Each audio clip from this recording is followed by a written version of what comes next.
তো এভরিওয়ান কেমন আছো? আশা করি সবাই ভালো আছো। আমিও ভালো আছি। আমার মতন কার কার সমস্যা হয়?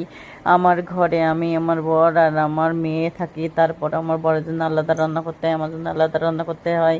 আমি তরকারি পছন্দ করি বলে আমি তরকারি খাই, আর আমার বর তো রোজ চিকেন মটন পছন্দ করে। যদি চিকেন মটন না রান্না করি সে খাচ্ছে না, এর জন্য আমার চিকেন মটন রোজ রান্না করতেই হয়, ইচ্ছে না থাকলেও। যদি না রান্না করি আমার বর সেদিনকে বাইরের থেকে এসে খাই। বাইরের খাবার তো ভালো না, তার জন্য রান্না করতে হয়। আর আমার মেয়ে তো আগে খেত, এখন খায় না, কিছুদিন ধরে খাচ্ছে না। আমি জানি না কি হয়েছে, একটা করে ডিম আর একটা করে আপেল তাছাড়া আর বিস্কুট তাছাড়া খাচ্ছে না। আর আমার মাছ খুব, ইলিশ মাছটা খুব পছন্দ। আমি মাঝে মধ্যে, এখানে হায়দ্রাবাদে সবসময় পাওয়া যায় না ইলিশ মাছটা, তো মাঝে মধ্যে যখন পাওয়া যায় আমি আমার বোনের সাথে যেয়ে নিয়ে আসি। আর এখানে তো কচু শাক কচুরলতি পাওয়া যায় না। আমি মাঝে সেদিনকে একবার পেয়েছিলাম আর আজকে পেয়েছি।